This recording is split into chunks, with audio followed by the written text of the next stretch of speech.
Previously on Ginny and Georgia, according to Blush. Season 1, we had this weird race relations self-identity crisis with Ginny. I think most of us kind of understood what the show was trying to do, but it didn't quite land as far as being relatable or just the way they went about it. It was just kind of like, okay, well, do you mean this or do you mean that? You know, season 2, we saw growth in Ginny. Maturity, was more in tune with herself. She was starting her self-love journey. She and Marcus, however, was going through a lot, and that's because he was going through a lot. I've been drinking more alcohol for the past 5 days. Did you check on me? Did you notice me? I walk in their room, eyes are red, and I don't smoke banga. Did you check on me?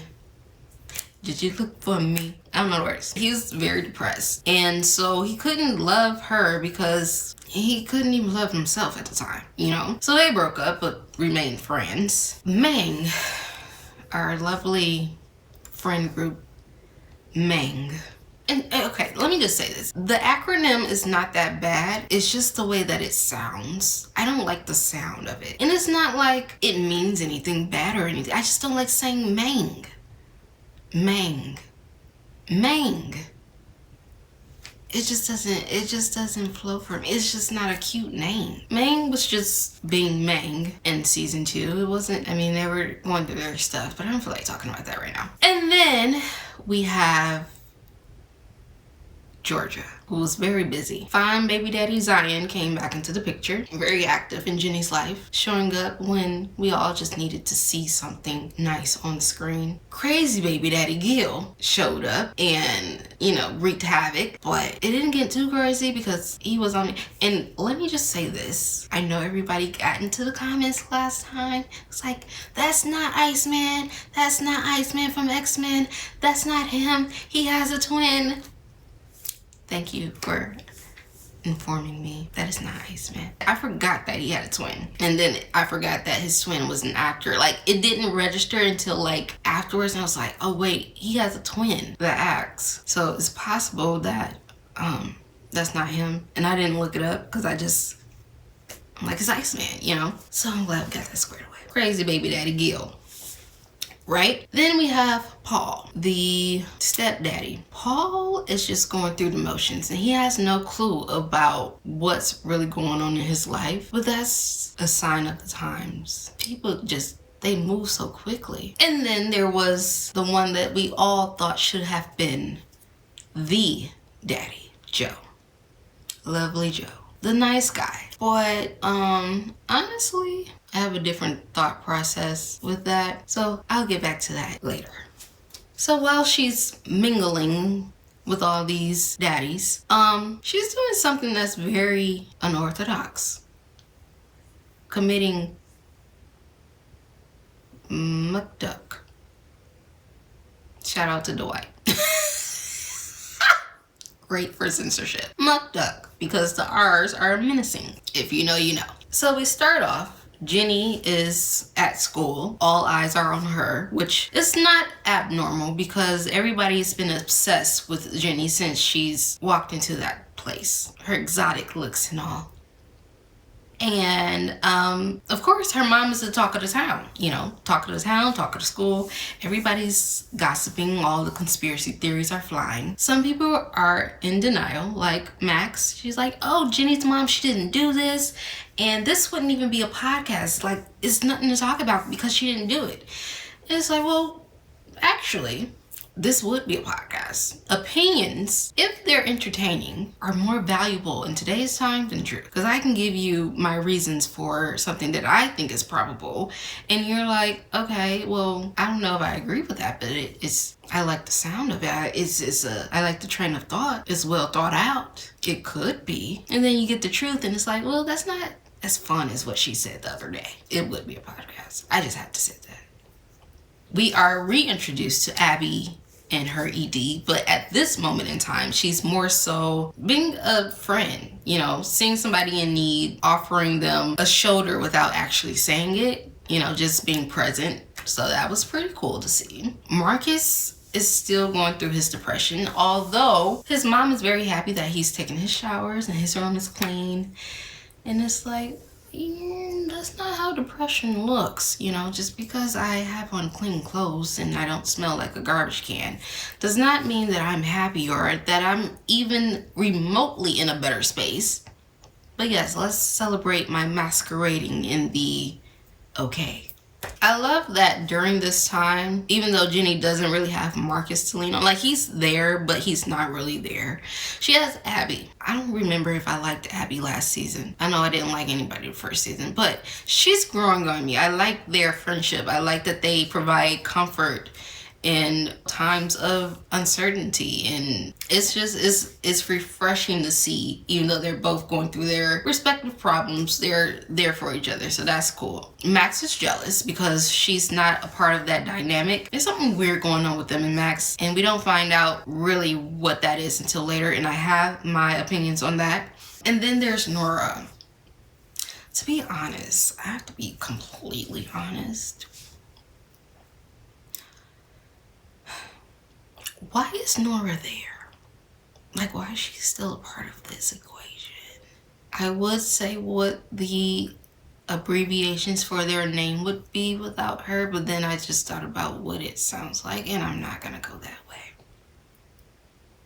But I don't think Nora is needed in the equation. Like, she doesn't, like, why are you here? She's acting very weird. And I get it, it's an uncomfortable position, but you know your friend. So stop being a weirdo. You and your bangs can leave. As for the adults that are keeping it together while Georgia is in jail, Zion and Paul, they have this brotherhood, which is strange but wildly comforting at the same time, because it's like, okay, you guys have both been with this person, but you're not making it weird. And it's very much so a genuine brotherhood, shoulders to lean on. Paul is so clueless about what's going on. He's like, is she even capable of doing this? And it's like, well, yes. 3 times over, actually. She's very capable of doing this. And Zion is like, you know, I don't know if she's capable. You know, I would hope not, but this is Georgia, and I have seen her do some crazy things, so maybe. Deep down inside, he knows. In the midst of being there for each other, they're there for the kids, and Zion knows his daughter. He knows what she needs. He signed her up for the poetry class, and he's like, I know this poetry class was before all this happened, but go to the poetry class. You need it. This is where you find your happiness. This is where you find your peace of mind. Go to the poetry class. And that's good. He knows what his baby needs. Austin, on the other hand, is kind of like left out to dry.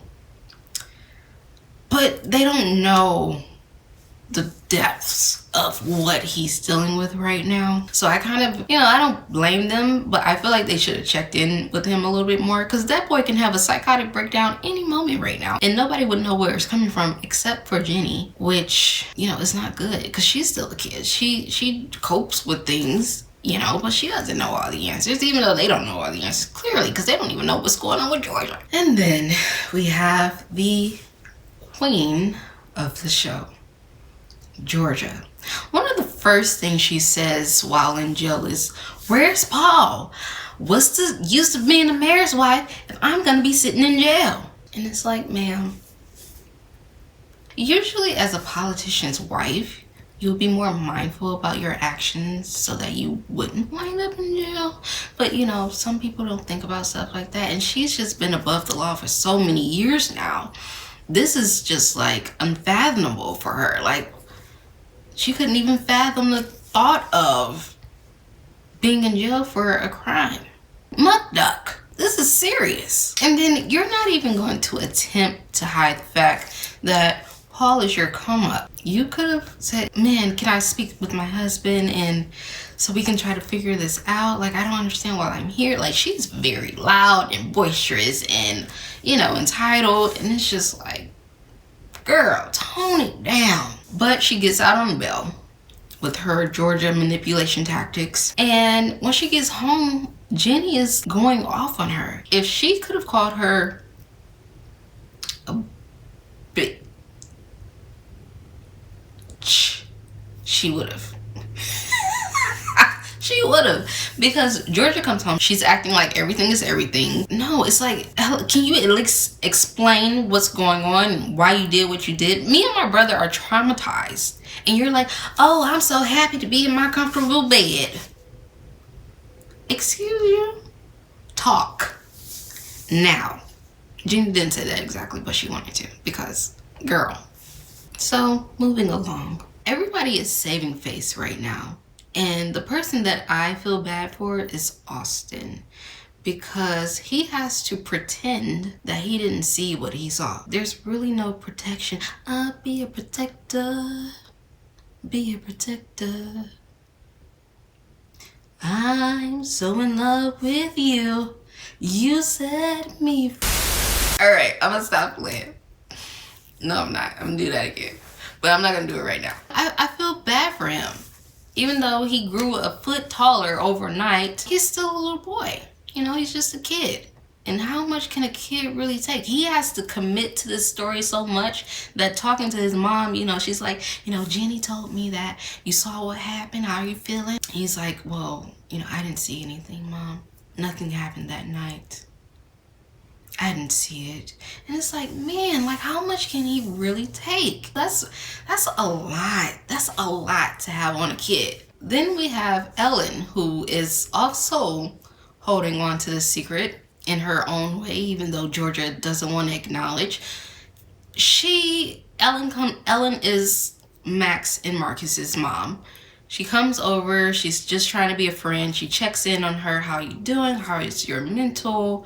You know, and then she's like, well, you know, I just want to come and spend some time with you and just, you know, sit for a minute. Because you're on house arrest, you can't come over my house, so I'm just coming over here. One of the things that Georgia asks her when she's walking out, she's like, Ellen, well, how come you haven't asked me if I did it? And Ellen's like, well, she gives her the story of Marcus's friend when he was younger. His friend was sick, and just seeing the kid go through all the motions of his sickness and eventually passing away, she's like, if someone had chosen to take that pain away and put him out of his misery, I would understand why they did it. Not that it's right, but I would understand why that would happen. And George's just like, well, I didn't do it. And Ellen's like, okay. Okay, girl. And so I'm guessing at this point, Georgia is not willing to share that information because, one, she has to go on trial for this. And then two, she's never been one to have somebody in her corner, somebody she can really trust. Like, friends are not in her Rolodex. So trusting Ellen with this information is just a lot for her. And she's just like, you know, I'm going to pretend like I don't know. Girl, what is going on with the stomach? It is growling like crazy. I did not eat yet. I don't want anything that's in there though. Like, I could go make a pancake, but I don't feel like it. If y'all hear my stomach growling, please ignore it. I don't know how much this microphone makes. Paul is back at work. And, you know, all eyes are on him. His assistant is like, okay, so what is the official statement for when somebody asks for a comment on this matter? Paul has the nerve to get mad at him. Or he's not his assistant. He's like his campaign manager or something like that. Nick, you know, getting mad at him. Talking like, that's my wife. And what do you mean? What's our official statement? And we're standing by her and stuff. He's like, well, hold on. First of all, be calm. Second of all, I don't know what you and your wife got going on in that house. Because niggas already knowing what type of time Georgia is on. You know what I'm saying? He knows about her past. So he like, what do you want me to say? Because I don't have time for this. I'm standing by my wife. Okay. So then we get this scene of the widow of the muck duck victim. She storms over to Georgia's house and she goes off. How could you? Why did you? Why would you? Oh my God, you're crazy.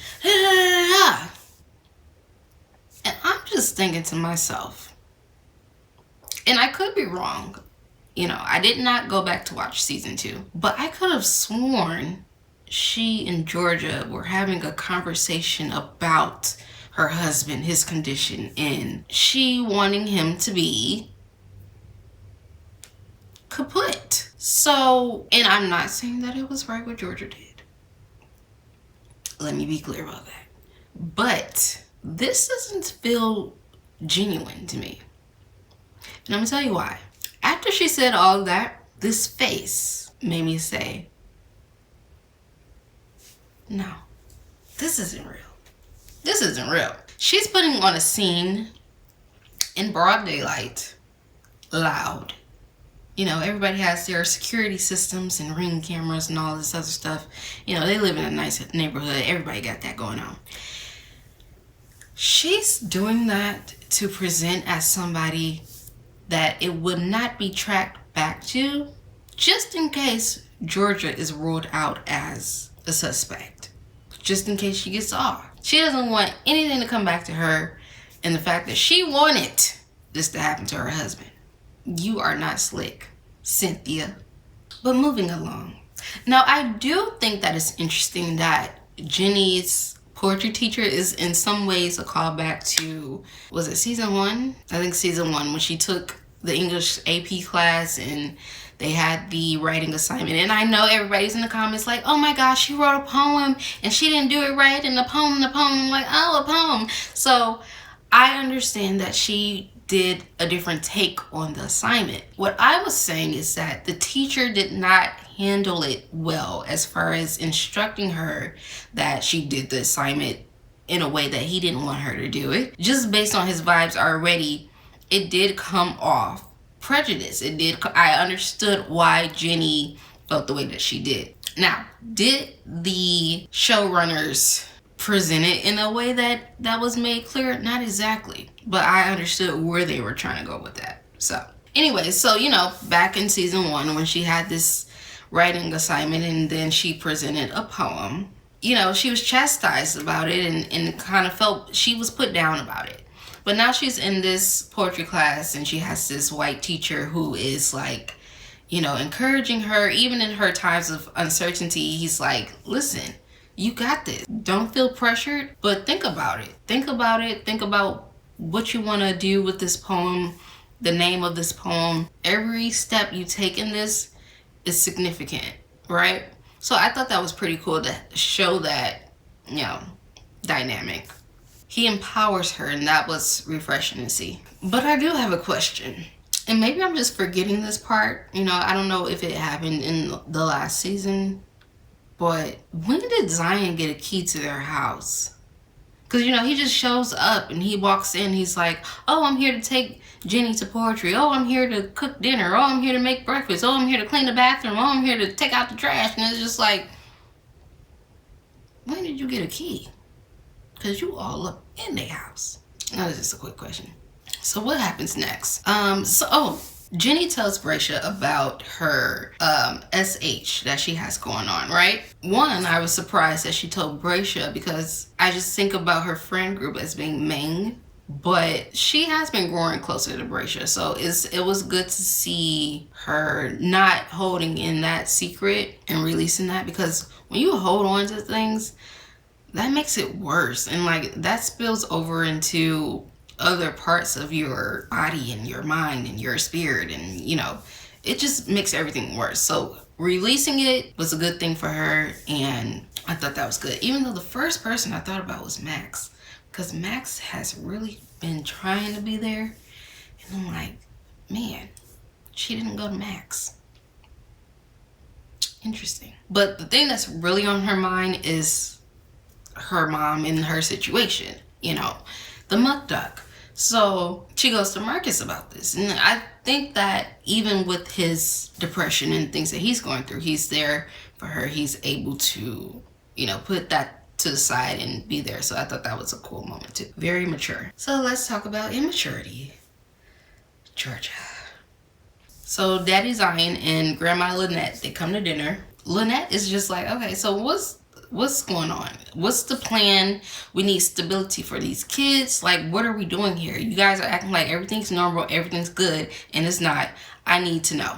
Like, she's getting down to business, right? And of course, Georgia is like so offended about Ginny's grandma just trying to step in and help. That creates friction. Ginny gets up and leaves because she's like, I'm just tired. Like, it's a lot going on right now, and I cannot take any more of this crazy energy, right? She gets up, she walks, goes for a walk in the neighborhood. Georgia runs after her and says, you better not make me look bad in front of Lynette, and come back in here and so we can talk about this and da-da-da-da. And Ginny's like, no, I'm not.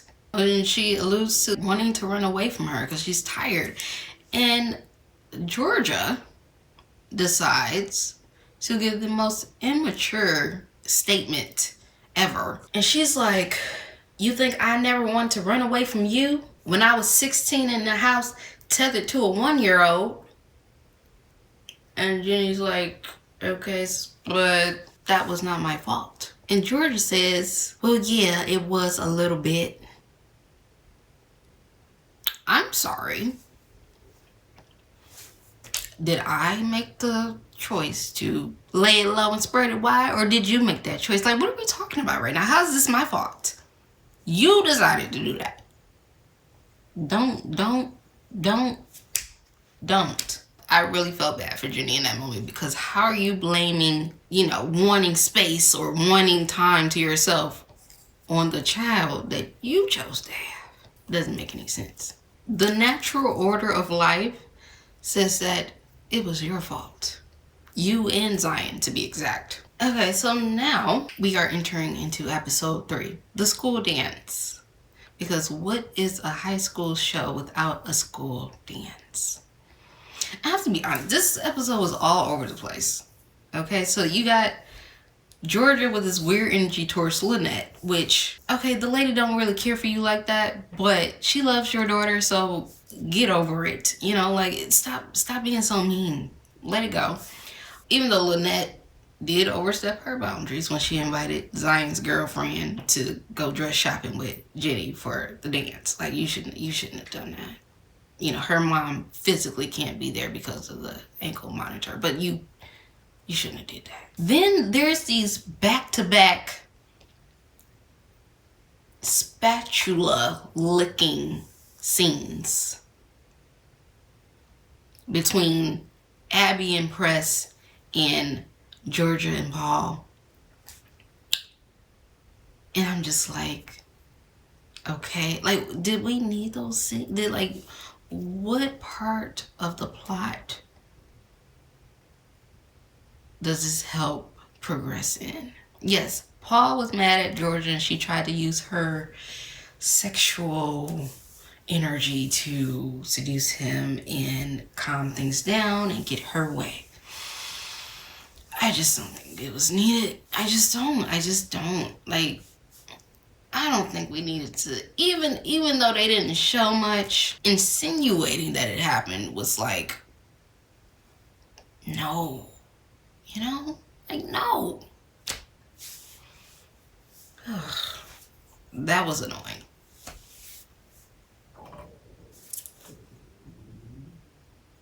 Oh, the stomach is going crazy right now. Joe admitted to Paul that he was at their house the night that the muck duck happened, and Paul didn't even ask Georgia about it. It's like, that's your wife. Why wouldn't you ask her? Like, okay, Joe just told me this. Is it true? Like, he was pondering on it, but he didn't have like a real reaction to it. I'm just like, okay. And so then Georgia hosted a family movie night, and Ellen hosted a family game night trying to cheer up Marcus.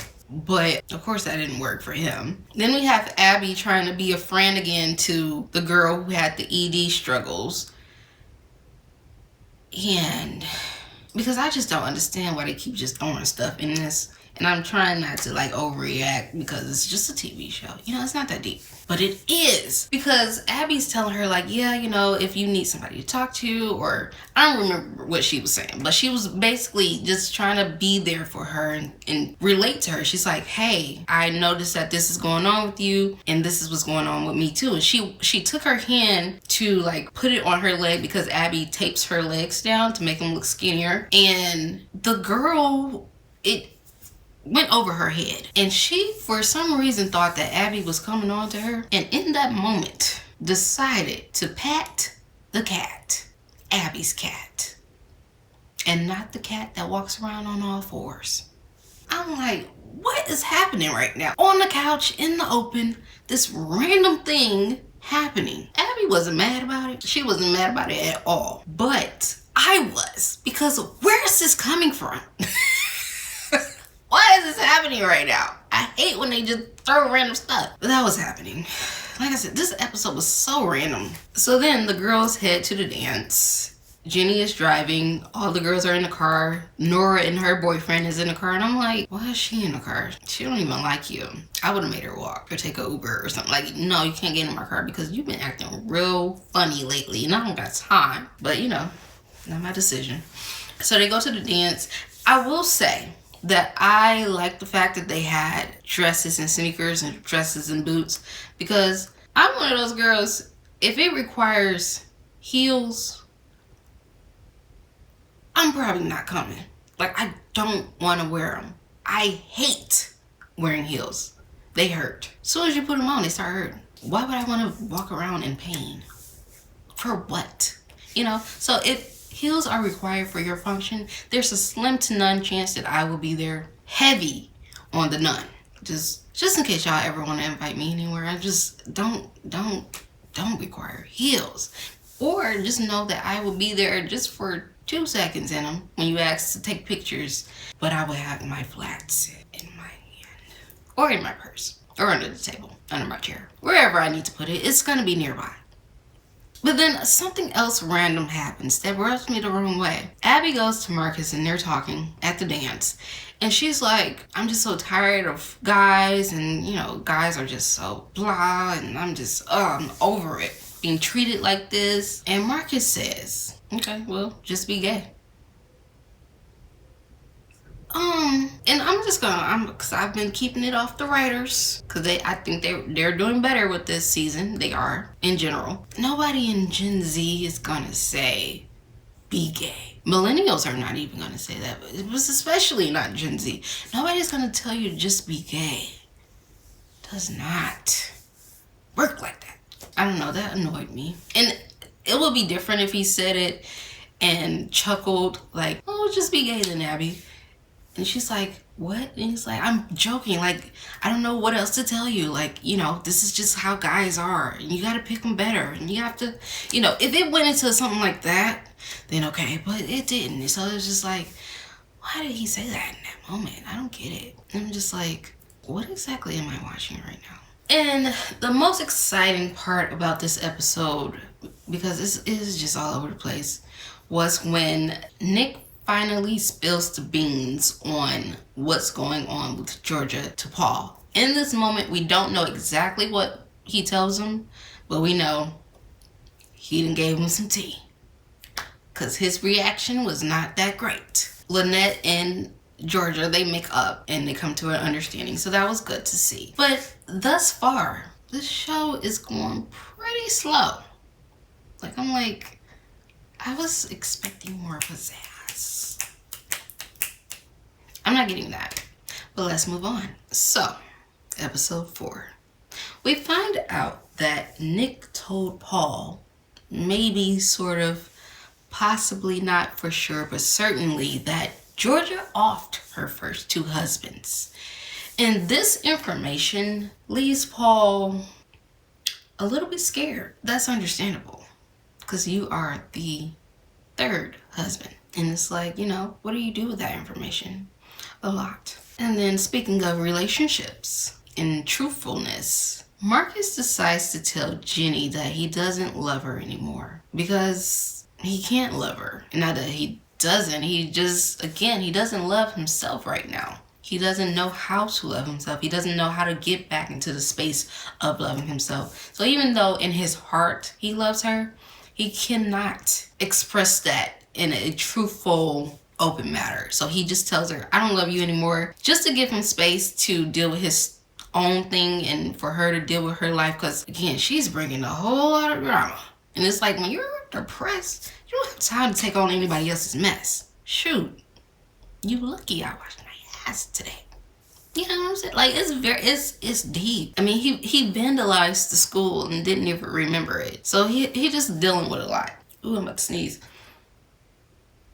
Oh, is it coming back? Oh, God. Thank you. If you said it. If you didn't say it, then I take my thank you back. Where was I? Austin hears this, and the light bulb just dings. He goes to class. He takes a marker. He marks up the wall. He pushes over a chair. He crushes his globe. And then for the finale, takes a cup of coffee and politely pours it on top of another child's head. Very gangster. His thing is, if I can get suspended and just be home and not have to deal with these kids making fun of me and bullying me, I can be with my mom. I would much rather do that. So that was his grand plan. The teacher calls a conference. Georgia can't make it, so his father, Crazy Gil, shows up. And she's like, this is not the first time we've had this problem with Austin. We know there's a lot going on at home, so we're gonna give him another chance. This is going to be a warning, and then the next time we'll take measures to, discipline or what have you. And Austin like, did you not see what I just did? Like, what do I have to do? Do I need to commit mucked up? Because you're ruining my plan. He gets up and he storms out. And I don't blame him. First of all, again, I'm Team Austin in all of this, because why is he being made to go to school? Oh, we're strong and nothing gets, we have to show them how strong we are. No, you don't. No, you don't. You don't. Right now, he's not strong. He doesn't have it. And the fact that Ginny and Georgia know that he saw it happen, give the boy a break. Please, let him stay home. Let him do his schoolwork at home. Why is he going to school every day? He was already, I don't think he had friends for real. He had like that one friend, but it's a lot. If Ginny want to take her back to school, then okay, let her go to school. Austin needs to be at home. He needs to be in a place of comfort right now. That is so not cool. So then Zion has this moment of truth with his girlfriend, Simone. And, he tells her he's in love with her. And she's like in the moment, and she's taking it in. But he continues and says, because there's so much going on with Georgia, and you've been like a breath of fresh air and all of this. And she's just like, why everything that we talk about ties back into Georgia? If everything was good with Georgia, would you still love me? Because at that point, I wouldn't be a breath of fresh air, like I'll just be floating in space with you and her and everybody else. So what is this? You're always talking about, oh, she's in my life and she's the mother of my child and all this stuff. What about our lives together? What about our future kids? Or is that even an option? Because it doesn't seem like it. You're very engulfed with Georgia. And I completely understand, because don't nobody want to hear about them sob stories. Oh, Georgia's this and Georgia's that. Well, I don't care. I do not care. Why is it about the rain? Anyways, don't nobody got time for that. Take that sob story and shove it. Say no. But speaking of relationships and feelings and stuff, Ginny goes on a date with Wolf from her poetry class. Now, I don't know how I feel about the name Wolf. In a way, it's a cool name. But then I think about the fact that you carried a child for 9 months. You envisioned, what would this child be like? You gave birth to this child. You held it in your arms, looked at it for the first time, and said, Wolf. Absolutely not. Why would you do that? What would make you, if he was a hairy baby, then okay. I was a hairy baby. But if my mom named me Wolf, I would feel a way about that. I don't know. But maybe that's a cool name to have as like an adult. But as a kid, I would not want to be called Wolf. I mean, how many jokes are there with that? First thing that just came to my mind was Twilight. But anyway, she goes on a date with Wolf, and he's a nice guy. He's kind of corny, but he's nice. Kind of puts you in the mindset of Hunter a little bit with his corniness, but like not as cringe. I don't know if that makes sense. And then we have another relationship thing. Joe confesses his love for Georgia, which takes him nowhere. Ouch. Okay, so I have to be honest. At this point in the story, I'm kind of like ready to check out, It's dragging a little bit. But then came episode 5. This is where it turned up. I was thinking y'all lost your touch with the excitement of the show, right? Episode 5, I was tuned in. I was seated. Because this episode ate down. First, we have Georgia's lawyer. It's the first day of the trial. And it was just funny because he's like, objection, objection, objection. You know, like every 5 seconds he's objecting. And I'm like, this man is gonna have an aneurysm. But the reason being is because the private investigator from season 2 is on the stand. And he's basically letting everybody know that, you know, even though this is a shocking event, especially for such a small, quaint town, Georgia is about that life. This is not new for her. Believe it or not, she's done this. This is what she does. It's unfortunate that it happened, but it happened and she did it. Later on, the second day of the trial starts and her lawyer, Georgia's lawyer, he comes back and he's able to create reasonable doubt. He's like, in your inspection, what is he? Private investigating. What are your tactics? Like, what do you do to get this information? Because you've created a whole relationship just to get closer to, you know, Georgia and the knowledge of her. And he's like, yeah, well, sometimes I have to lie. He was like, oh, so you lie. Could you be lying right now? You know, like he started going into that. So it was like, okay, that was funny. So his testimony gets thrown out. All the daddies are pissed right now because they've just learned in trial day 1 that Georgia has done this before and is from her husbands that she was married to. Zion didn't even know she was married. I think he may have known about one husband, but he didn't know about the second one or the first one, or he didn't know. So he's pissed because he's like, I don't even know you. Like, what is this, Georgia? Da, da, da. And it's like, well, hold on. Just one second. You saw her shoot her stepdad in the hand. Now, did she have circumstances that surrounded that led to that incident? Yes. It was more of self-defense. Of course, he doesn't know the background of these husbands, but the fact that you're just going around muck ducking is like crazy. Zion had to know that the signs were there. Maybe not to that extent. Well, yeah, to that extent. You shot your stepdad's hand off. I don't really feel bad for him for not knowing this aspect of her, because I think you just need to pay attention a little bit more. Gil is pissed because he knows for a fact that his son has been influenced by Georgia. Austin actually shot Gil because of the situation that they were in. But it's like, Gil, you're abusive. So do you really have like room to be upset about anything right now? If he was like an upstanding guy, I can understand that, but that's not the case here. So it's like, you don't really get to say nothing, or you don't have the room to be upset. Paul is pissed because clearly he's next on the docket. You know, third husband, the probability is up there. Georgia omitted the truth, and omission is betrayal. But in her defense, why would she admit that she offed her first 2 husbands? That would kind of defeat the purpose of wanting to marry you.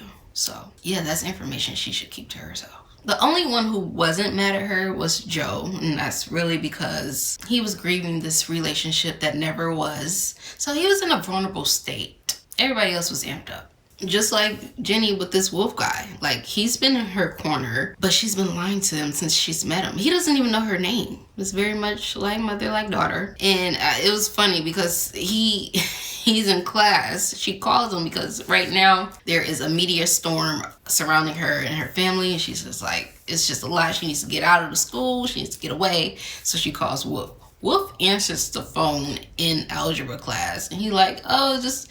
it'll be a minute to the teacher. She's like, Wolf, get off that phone. And he's like, oh, just 1 second. Hello. Ginny needs this in her life right now because everything's so serious. Everything's so just jam-packed. It's a lot mentally. So she needs it. She needs a change in pace. And then Marcus and Max sees him. Max is even like, I thought he would be different. I thought he would be like grungy and moody and then Marcus is like, oh, like me? She's like, yeah, I thought she had a type. I thought she's gonna get a little loser like you. So that just shows that she needs some light right now. Then we have this crazy dramatic scene that had me just glued to the screen because Paul decides to leave. And again, Understandably so. You mud-ducked 2 of your husbands, and I'm the 3rd husband. I married you on a whim. Like, I don't even know you like that. You convinced me to marry you. Even though he should have been smarter, but you know, whatever. And he can't do it right now. Like, this marriage thing is not working. He's not willing to put himself on the line. Literally. And then, to top it off, Zion and Gil call CPS and they take the kids away. And when I say this scene was so dramatic, and I was so glued in, because I'm like, I'm torn right now. I know Zion loves Ginny, but then there's Austin. Austin is the one I've been caring about this whole time. Is he gonna be okay being with his dad? That's what's going through my head. So then we have episode 6, the one that I call Welcome to Fatherhood. Because when I say Ginny is putting Zion through the ringer, she is not making this transition easy for him at all. She's not coming home. She's not checking in. Like, it's not giving, I want to be here. Which I understand where that's coming from, because it's like, it's been Ginny, her mom, and her brother all her life. She knows how to deal with her mom's crazy antics. She knows what comes with that. And she hasn't had anyone to really lean on. So it's like Zion coming in, it's getting darker and darker. Let me see if I open these blinds a little bit more and it'll be a little bit light, because I don't have a light set yet. With Zion not being as active in her life as her father, I feel like he should have paid more attention to Ginny's circumstances coming up, because let's just say, even though Georgia was lying through her teeth about a lot of what was going on, he knew that she moved around a lot. So that in itself is a very unstable environment. And moving is a lot. I just got tired just saying it just now. Like, moving is a lot. You have to keep readjusting your life. You got to keep making new friends and, you know, getting used to new environments. Like, that's a lot on anybody, especially on kids. He should have just been more in tune with, you know, what was going on in Ginny's life. So now it's kind of backfiring, because it's like, you weren't there when I needed you, and now you're trying to show up when I don't need you. At least not to her.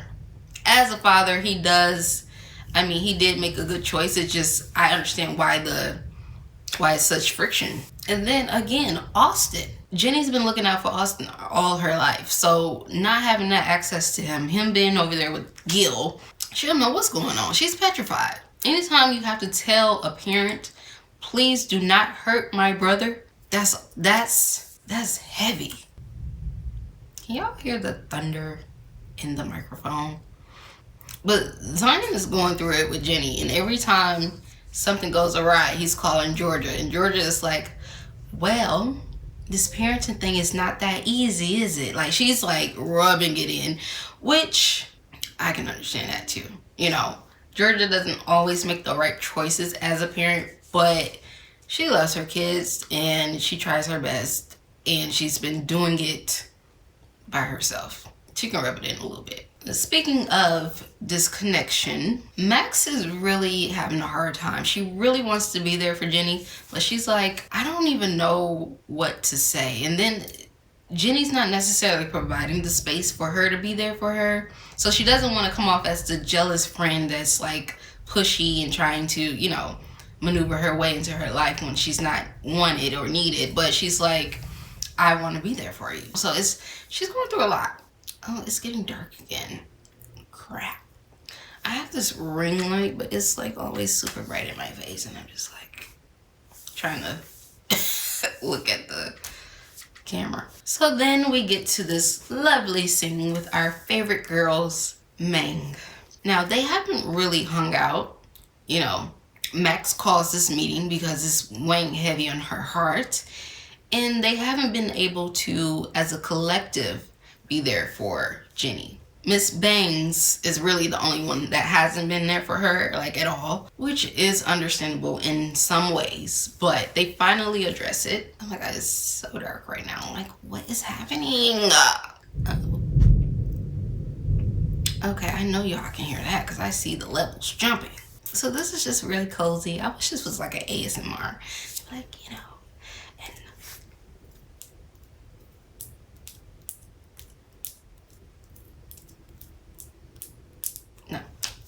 It's not doing it for me either. Okay. Nora admits it that, yeah, I've been acting a little weird, but I also have a lot going on. I have a lot on my mind. I missed my period, and I don't know if it means I'm with child or what. So she bought a whole bunch of pregnancy tests. Girl, what? Do not judge me. I'm always getting stuff wrong on here. I'm like, y'all probably like, oh, she is a little bit off. No, I'm not. I graduated with honors from high school and from college. Thank you very much. If it's getting darker and darker on here and I'm not able to color correct, charge it to the game. I'm trying. I might just do a black and white thing. I don't know. Anyways, so she buys a bunch of pregnancy tests. Max is like, okay, we're gonna be supportive. We're all gonna take them. You won't feel alone, and this is gonna be like our thing, right? We're gonna all do it. The first thing that popped in my mind was Ginny's test is gonna come back positive, because I didn't mention that in the last episode when she was hanging out with Wolf, she was getting her socks rocked on top of the washing machine, and it was like an impromptu session, and I'm pretty sure they did not use a mitt. You know what I'm saying? So yeah, I'm like, she's gonna be with child. Oh my god, I feel like I'm in Jurassic Park right now. The freaking leaves on the trees are like going crazy. Did you guys know that Jurassic Park is my favorite movie? I don't think I told y'all on here. I told Instagram it's my favorite movie. But we'll talk about that later. Let me get back. And so my mind just goes, I'm like, okay, her test is gonna come back positive. Marcus is gonna be devastated. He's gonna be hurt. She's gonna feel bad because she doesn't even love Wolf. And George is gonna try to convince her to keep the kid. Paige, I turned out just fine. And of course, minutes after I have this whole thought process, we find out that Ginny indeed does have a bun in the oven by a boy she just met. So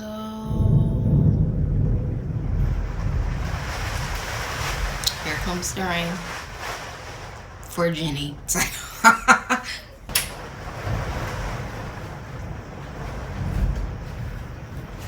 ouch. See, this light does not do me any justice. Right?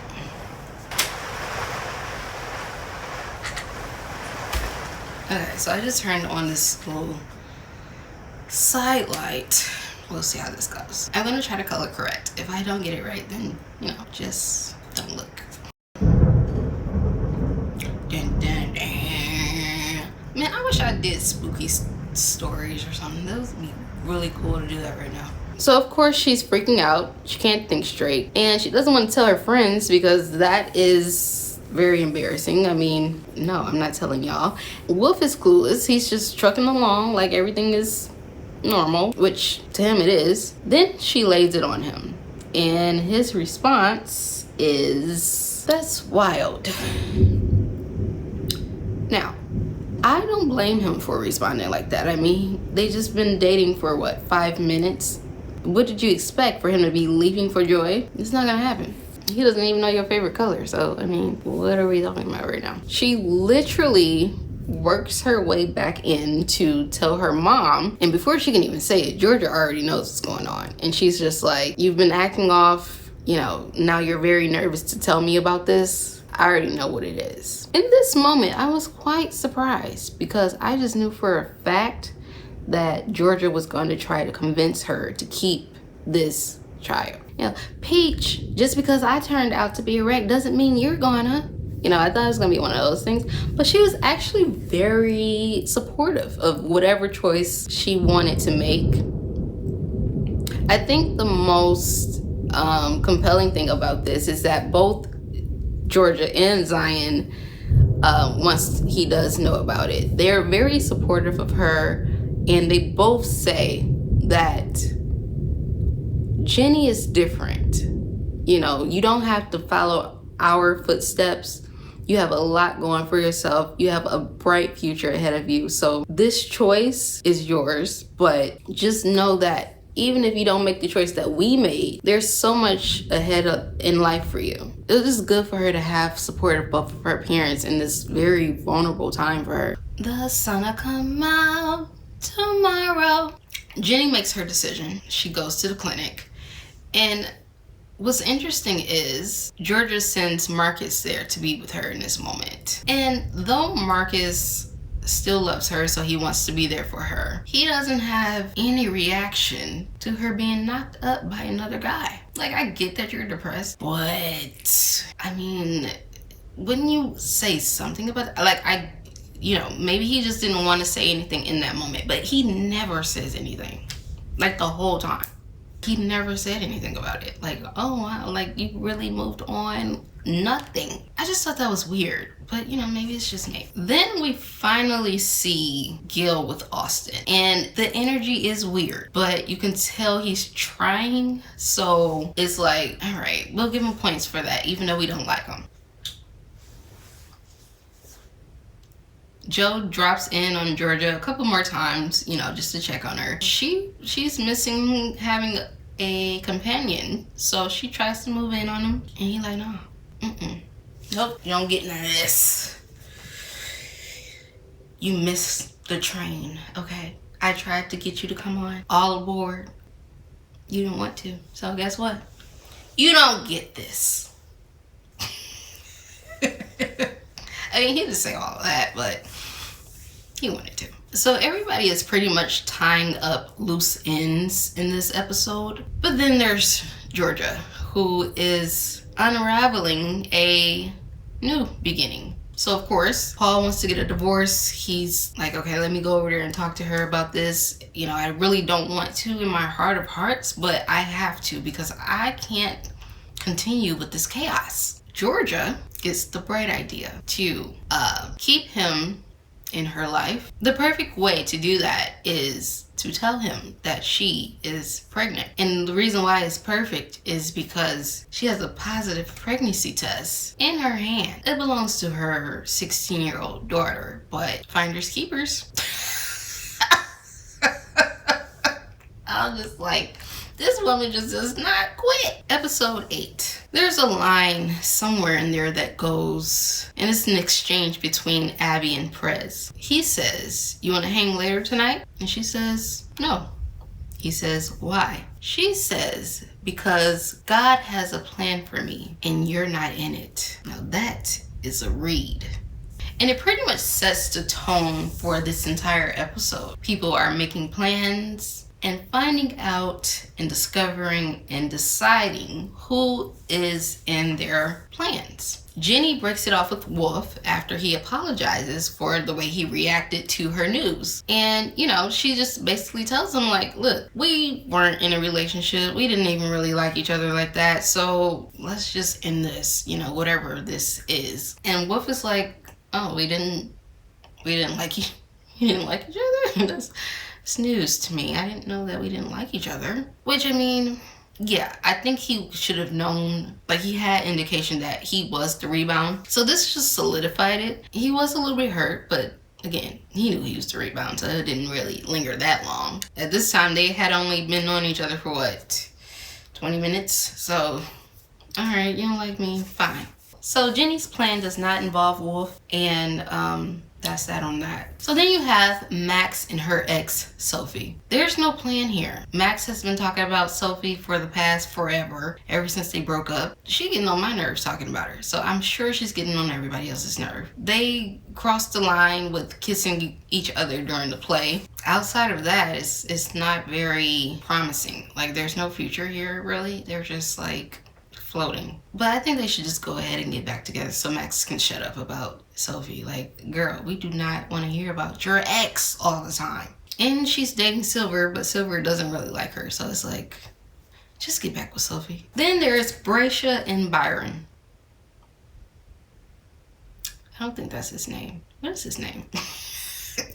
Bracia and Brian. He told her he loved her, that he was in love with her. And she, at this point, did not respond because she doesn't know how she feels about it. That can be for a number of reasons. I mean, my high school boyfriend, he told me that he loved me and I didn't say it back. And not because I didn't feel the same. I just was in shock. So he's like, yeah, you know, I love you. And I'm like, holding the phone like, what? You know, so I kind of get it, not having a reaction. I feel like, you know, she just really doesn't know how she feels. She doesn't know how to sort through her feelings and really be honest. My guess is that as the fantasy became real, her desire kind of faded in a way, in a sense, because it's like, okay, now it's really happening, you know, and now it's not a made up thing in my mind. This is happening, and sometimes that can be a lot. Now she's just like confused all of a sudden about her feelings. So it's unclear who's in her plan and what her plan is with her whole relationship. Abby has dinner with her dad and his new girlfriend, which is a little awkward for her, so she invites Ginny along. It's just a lot for her to take on because, one, her parents recently got divorced and her dad moved on so quickly that she's just trying to catch up with what's happening in real time. She's feeling neglected. She's feeling like nobody's really taking her into account. So she has an ED moment in that scene. Ginny notices. And so Ginny's plan is to help her out. She brings Nora in on this and she's like, you know, how do we help her? What do we do?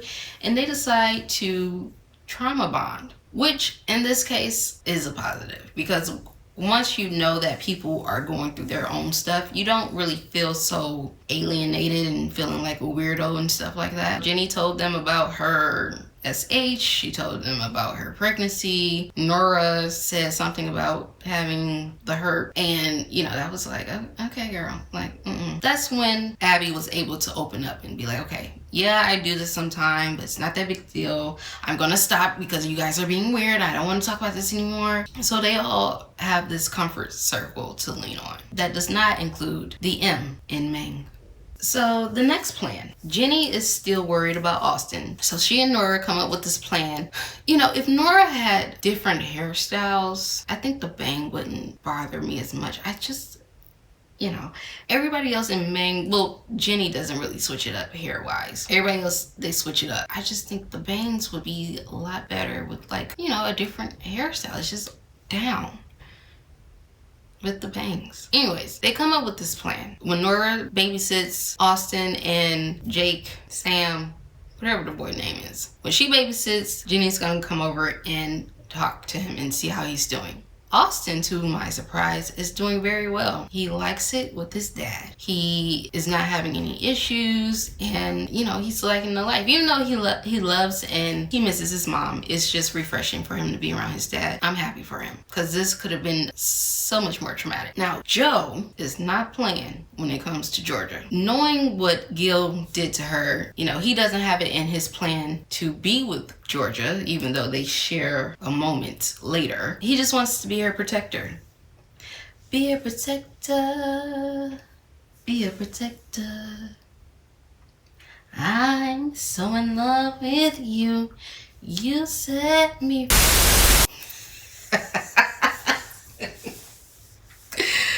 Alright, I'm stop. Maybe. Ginny's plan is to take her dad to her therapy session so that she can let everything out in a healthier way. You know, she's been screaming and having these explosive moments, but now she's like, okay, let me just talk to you about what's going on with me right now. And she lets him know, you haven't been there. You haven't been present in the way that I needed you to be. We've been moving around, living in cars. He's like, living in cars? And it's like, yeah, what you thought I was doing with Georgia? It's Georgia. Yeah, we was living in a car.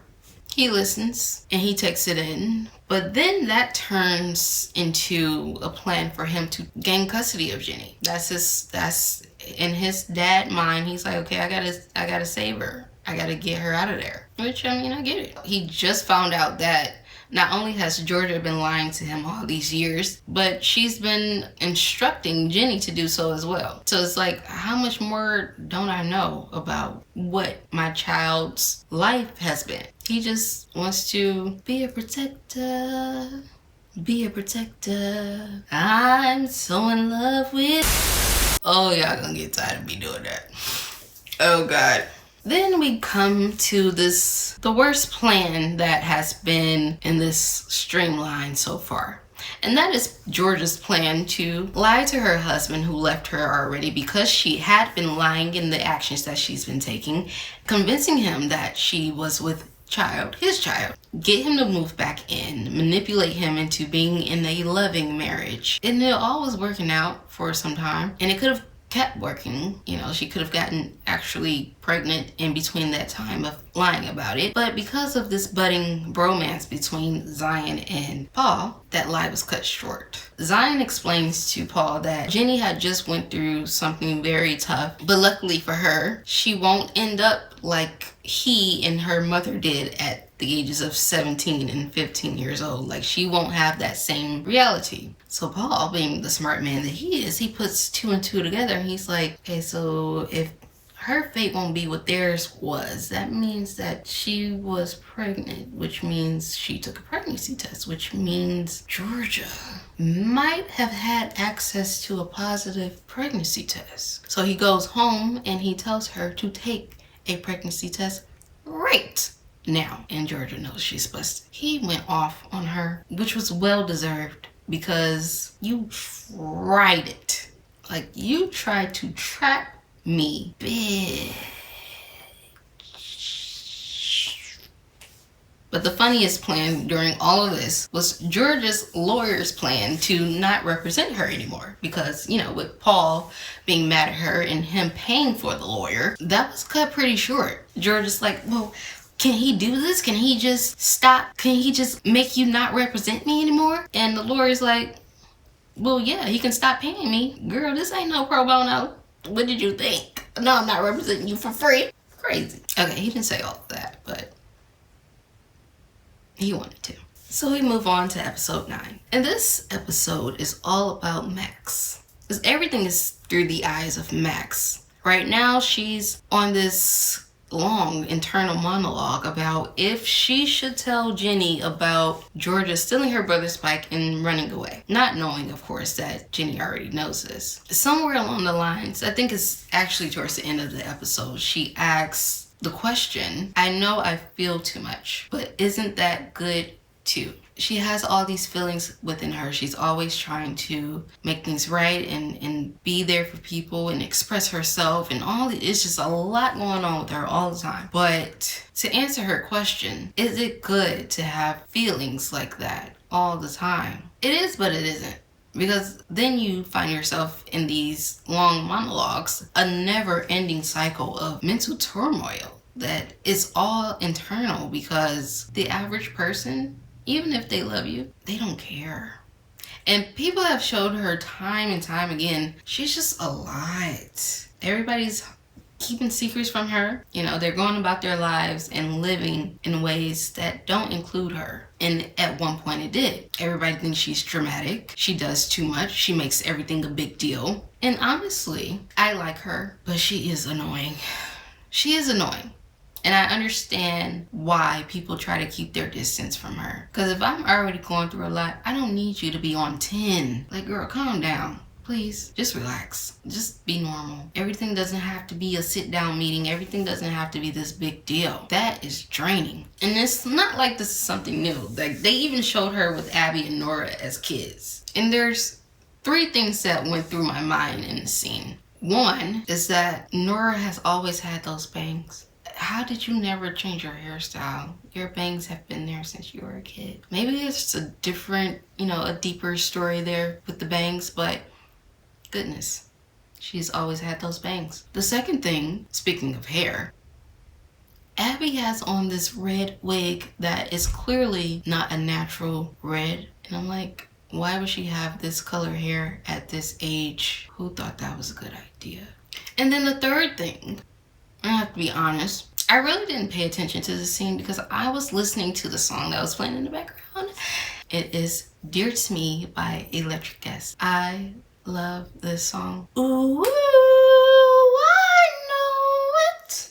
You're dear to me and I know. I'm gonna listen to that after I get off here. So then I went back and I tried to rewatch the scene because I'm like, okay, I've been singing along to this song and I'm not even paying attention to what's happening. But I did the same thing when I went back to watch it. So I don't know if anything important happened. I know her and Marcus had like a moment, you know, and they were like basically being the same, you know, oh, Marcus, he's so annoying and Max is so, oh, you know, I don't know. I don't know what happened. I was singing the song.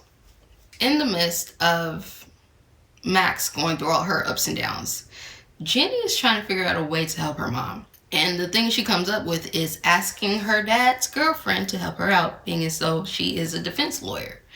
Now, Simone, she really don't want to do it, but she's like, okay, I love Zion, and he won't shut up about his baby mama. So maybe if I step in and help, maybe that would alleviate some of this chatter about Georgia, because she'll be out of jail, she'll be in a good space, and we can really get on with our lives. Like, it doesn't have to be about Georgia 24/7. This is not exactly what she says, but this is what she's thinking. It gotta be, because God, he talks about her all the time, and it's quite annoying. And it's just like, you know, how long does he think she's gonna stick around for? Because she's like, oh yeah, you know, Georgia, she's always gonna come first, and I get that, and I'm okay with it, but I need you to know that I need to know that I am a priority in your life. And it's like, no, that ain't the way to go. First of all, Ginny is 16 years old. In 2 more years, she'll be 18, which means she will be legal. At that point, the co-parenting is going to, it's not going to go completely, but it's not going to be so much in the forefront, because Ginny will be making her own decisions about her life, and it won't be so heavily influenced by her parents. But it's like, do you want to wait 2 more years to get to this place of peace? That's a long time to wait. So, I don't know. But also in all of this, Gil finally shows his true colors. And he snatches up Ginny when she's just trying to express, you know, I don't want you to take my brother away from my mom and from me. And he puts his hands on her. But that wasn't so surprising. The thing that made my jaw drop was Austin. Now, first, I just want to say, having Austin on the stand was a bit much. He's a kid. Like, how am I'm so, as a mom, I'm just very protective. Okay, I don't have any kids, but I'm saying if I was a mom, I would be very protective. That was so dramatic. It was very Maxine. Like, as a mom, like, girl, where's your kids at? You ain't got no kids. No, but seriously, I feel like he's just been going through so much. He's a kid. Nobody's thinking about his mental state at all. Why is he on the stand in this trial? Austin, he's up there on the stand. He's very nervous. And you can tell he has something up his sleeve, because, you know, he gets up there and he's like, you know, I have to tell the truth, right? And Simone's like, yeah, you have to tell the truth. So he's like, you know, I was there the night it happened. You know I saw the pillowcase go over the head, and I saw it happen, and I know who did it. My dad. I said, your dad? I'm like, they are corrupting him. Why is he lying like this on the stand? I freaked out. I'm like, oh my God, Austin, you're going to jail. You're going to jail for lying on the stand. And then I'm just like, but that is George's son. So, I mean, I guess I should know that this is going to come with the territory. Then they show Ginny. She's over there with a smile on her face. And I'm like, what is happening right now? Now, why did this happen? Oh, because Little Miss Peach put him up to it. And again, I understand you love your mom. I understand wanting to be a protector, be a protector. I'm so in love with...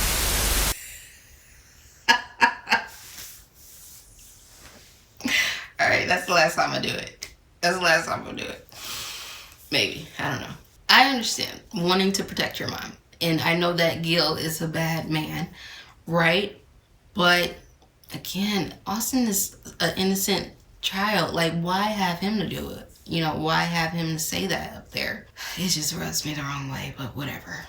Ginny also blackmailed Cynthia and told her, you know, I have this tape of you and Joe baking cookies in the shop, and I will show it to everybody, and they'll know that you cheated on your husband and you had motive to off him. Now, I'm not mad at this because it's smart. She should have just stuck with that instead of using Austin. just create the reasonable doubt. And also doesn't have to lie about what he saw. But she's 16, she doesn't know. But her dad clocks it. He's like, oh, so this information just came out of nowhere, even though we've been doing this trial for quite some time and nobody knew this except for today on the stand. That's very convenient, right? And Ginny's like, well, yeah, that's what happened. I guess Austin, he forgot about it and he just decided to say it just now. I don't know what Zion is going to do with that information or how he's going to discipline her moving forward, but I think that should be talked about further because that's a pretty big thing to lie about. So Paul is going through this downward spiral because of this confession from Cynthia and her admitting that, maybe Gil did do it. I don't know. Austin saying like, yeah, I saw Gil do it. So now it's like, okay, it's a mistrial or she's not guilty. Georgia's not guilty. Paul only divorced Georgia because he thought that she would be guilty. And that would be a bad look for him. But it's like, well, no, you should have divorced her because you don't know her and this is just a lot of new information. You're literally her next victim. Like, why is the basis of you divorcing her dependent on if she's guilty or not? But, whatever. So he goes to the cafe and he's talking to Joe about it. And he's like, cause she's so crazy. I don't know what's going on with her. And now my name's on the ballot for my job to be taken away. And this is just a lot. And I don't, I'm dealing with her and the pregnancy and she's not pregnant. And then we've had all these moments and I'm just trying to figure out. And Joe's like, wait a minute. So pregnancy, he's like, well, she wasn't pregnant. She lied. But he's like, but if you thought she was pregnant, that means you've been with her intimately recently. You're like, Joe, can you please focus? I'm about to lose my job. Like, focus. But Joe's like, when did you get with her? Of course he can't tell him that he got with her, because then there'll be another brawl. It's like, okay, when did this happen? He doesn't answer, but Joe knows the answer. He knows it's been recent. He knows it's been intertwined with the time that he was with her. So that's a lot for him to digest in that moment. The fact that he had played. But moving along, we find out that Ginny is going to Korea with her dad. And I was like, well, wouldn't that be cool if they had like an Exo Kitty, Ginny and Georgia crossover episode? And then I thought about it. Kitty is actually not going to be in Korea. She's going on, tour with Mino and his family. So that's a bust. But that would have been cool. Zion wants joint custody of Ginny. And Ginny wants that as well. Even though she had her hiccups about being with her dad at the moment, she does enjoy being with him. She does enjoy the fact that he is in her corner and she wants that balance. The craziness of her mom and the calmness of her dad, she needs that. Georgia doesn't really take it well because she's a narc. She wants everything to be about her all the time. So that doesn't go over too well. She tries to mask it, but it's very obvious that she doesn't want that to be the reality. But whatever, get over it. Ginny has a poetry reading at her school. Timothy Chalamet pops up for that. Because I was trying to think like, who does Wolf remind me of?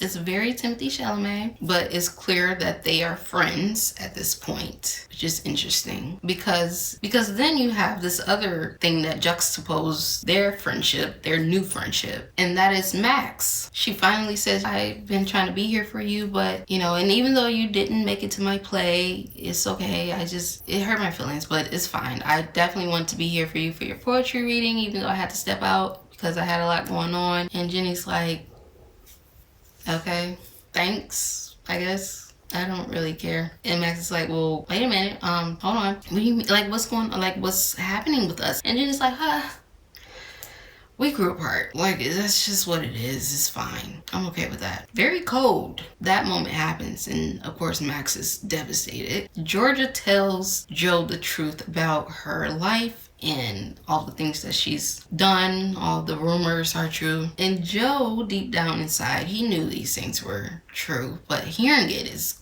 quite jarring. But he's okay with it in a way. And I'm like, don't you know what this means? Like, of course you have a great character. You're a good guy. So maybe you're in the clear for anything bad happening to you, but this is Georgia we're talking about. Chaos follows her. Her life is a revolving door of hell no. Like, I would not go near her. But that's just me. Then there was this scene with Marcus. Now, They wanted this to be a serious moment, right? I couldn't take it serious. I ran the scene back. I said, okay, let me try again. The I hate me speech by Marcus. There was no tears. The facial expressions were kind of forced. The slurring of the words because of his drunkenness did not sound convincing. And I'm like, this was the take they went with? Like, I would have shot that over.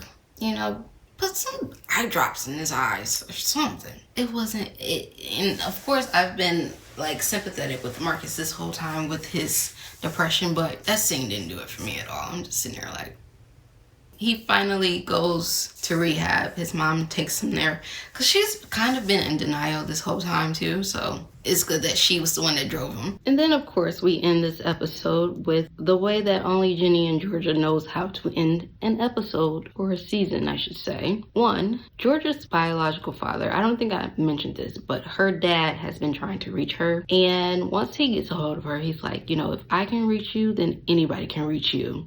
Meaning your mom and your stepdad. Very last moments of this, we see a truck with her stepdad in it, and we know that's him because we've seen him before, and a woman who looks like she can be Georgia's mom in the passenger seat. So this is gonna be a ride with them. On top of the fact, Georgia comes down to get a drink of milk, and she had already told Ginny during her pregnancy, like, yeah, you know, I used to drink milk all the time when I was pregnant. That's when I loved drinking milk. Da, da, da, da. So Georgia comes down to the kitchen and chugs the milk right out of the jar. And Ginny's like, Mom, didn't you say you only drink milk when you're pregnant? And Georgia's like,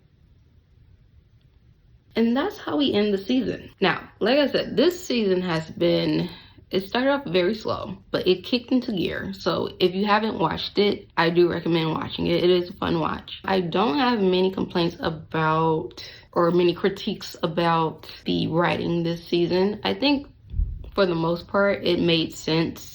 It wasn't like cringe. A couple of moments were cringe, but it wasn't like the dialogue was cringe. The story kind of repeated itself in some ways, but it's really just trying to get to a resolve. Like with Max and her whole black sheep thing, we got to a resolve, but that was her storyline this season. Same thing with Marcus. Yeah, he's depressed the whole time, but we got to the resolve. He got to rehab. This whole pregnancy thing is going to be interesting because we know that it's a chance of 2 different dads. In my mind, I feel like it should be Paul, just because Georgia has taken him through so much, and it would be good for him to kind of get a sense of relief. Like, he wants a kid, you know, you can tell by the way that he was reacting to Georgia when she said that she was pregnant. But I feel like it's going to be interesting to see which one they pick for that. I don't want it to be Joe, just because I don't think Georgia deserves him. Like, in my heart, I want them to be together.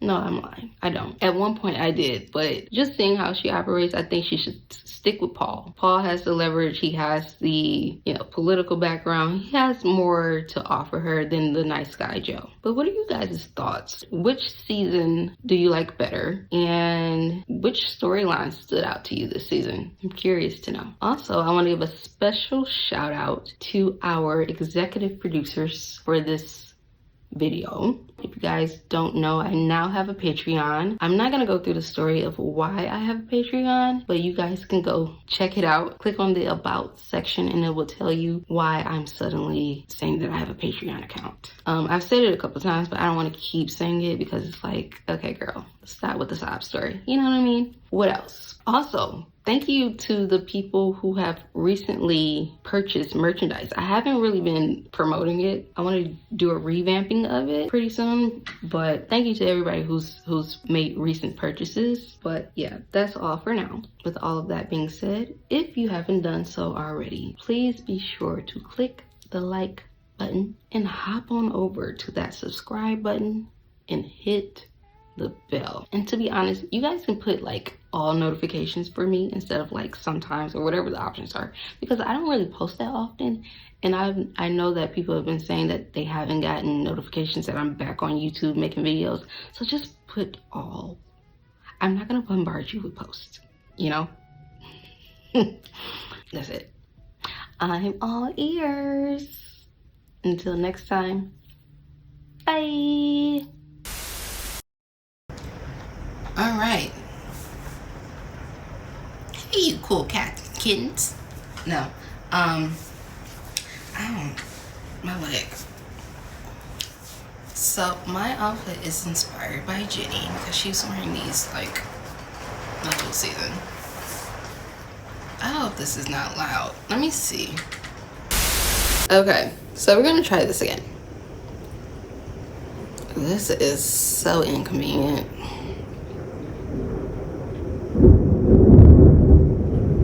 Oh, you can definitely, this is off the charts right now. Like off the charts.